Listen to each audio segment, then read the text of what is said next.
दोस्तों, भारत में ऐसे कई मंदिर और देवीय स्थान हैं जिनके निर्माण के पीछे कोई न कोई कहानी जरूर है।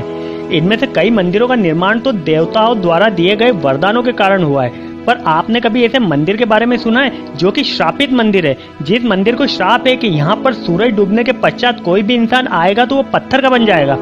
शायद आप में से कई लोगों को इस बात पर यकीन ना हो। तो चलिए आज हम आपको एक ऐसे ही मंदिर के बारे में बताते हैं जहाँ पर सूर्यास्त के बाद जाने का कोई नाम तक नहीं लेता है। तो दोस्तों, चैनल को सब्सक्राइब कर लें और साथ ही बेल आइकन भी प्रेस कर दें ताकि ऐसी ही अद्भुत जानकारी आपको तुरंत मिलती रहे। तो चलिए अब बात करते हैं राजस्थान के बाड़मेर जिले में स्थित किराड़ू मंदिर की, जिसे राजस्थान का खजुराहो भी कहा जाता है। एक भव्य और शिल्प कला का नायाब नमूना होते हुए भी ये देव स्थान 900 सालों से वीरान पड़ा है। कहा जाता है कि ये एक श्रापित मंदिर है, जिस मंदिर में यदि कोई इंसान सूर्य अस्त होने के बाद जाता है तो वह इंसान पत्थर का बन जाता है। तो अब नजर डालते हैं किराड़ू मंदिर के इतिहास पर। कहा जाता है कि किराड़ू शहर एक समय पर बहुत ही विकसित शहर था। कई अन्य प्रदेशों से लोग यहाँ पर व्यापार करने आया करते थे। उस समय पर यहाँ पर परमार वंश का राज हुआ करता था। पर 12वीं शताब्दी की शुरुआत में ये शहर अचानक सुनसान हो गया। आखिर ऐसा क्या हुआ था इस शहर में कि जिसके कारण एक खुशहाल शहर श्रापित हो गया? इस विषय में एक कथा बहुत ही प्रचलित है। कहा जाता है कि इस शहर पर एक साधु का श्राप लगा हुआ है। बताया जाता है कि करीब 900 साल पहले यहाँ पर परमार वंश के राजाओं का राज हुआ करता था।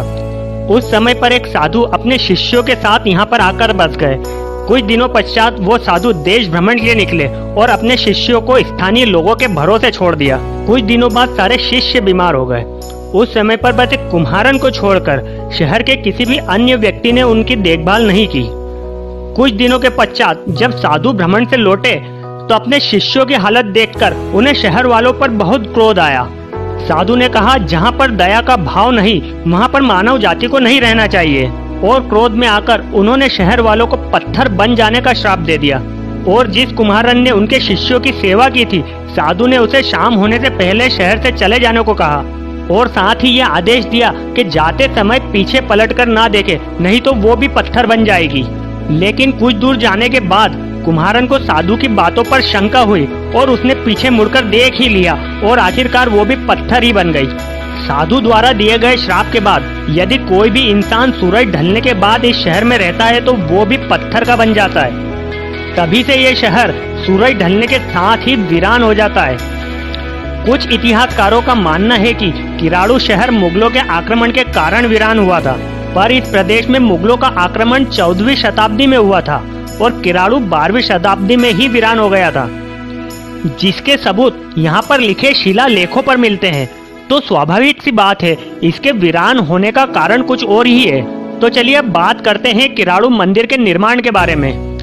किराड़ू मंदिर का निर्माण किसने करवाया, इस बात के बारे में कोई पुख्ता जानकारी तो नहीं है। हालांकि यहाँ पर 12वीं शताब्दी के 3 शिलालेख उपलब्ध हैं, पर इन पर भी मंदिर के निर्माण के बारे में कोई जानकारी नहीं दी गई है। इतिहासकारों का यह मानना है कि इन मंदिरों का निर्माण संभवतः 11वीं शताब्दी में हुआ होगा। किराड़ू में एक समय पर 5 भव्य मंदिरों की श्रृंखला थी, पर 9वीं शताब्दी में आए भूकंप के कारण इन मंदिरों को भारी नुकसान हुआ था।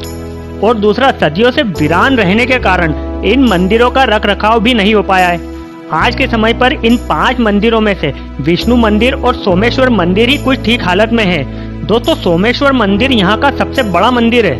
किराड़ू मंदिर की शिल्प कला के बारे में बात करें तो ये अपनी नायाब कलाकृति के लिए मशहूर है, जहाँ पर छत के पत्थर से लेकर नींव के पत्थर तक में कला का सौंदर्य पिरोया हुआ है, जिससे हर मूर्ति जीवंत रूप में नजर आती है। अगर साफ शब्दों में कहा जाए तो ये मंदिर खजुराहो के मंदिर का दूसरा स्वरूप है। पर बड़े ही दुख की बात है दोस्तों, इतनी नायाब कलाकृति और सांस्कृतिक वास्तुकला का नमूना होने के बावजूद भी किराड़ू मंदिर को वो स्थान नहीं मिल पाया जिस स्थान की ये जगह हकदार है। तो दोस्तों, आज की ये जानकारी आपको कैसे लगी कमेंट्स में जरूर बताएं। वीडियो को लाइक करें और ज्यादा से ज्यादा शेयर करें ताकि ये जानकारी ज्यादा से ज्यादा लोगों तक पहुंच सके। वीडियो को पूरा देखने के लिए धन्यवाद। इसी के साथ इजाजत दें, मिलते हैं अगले वीडियो में कुछ और नई जानकारी के साथ।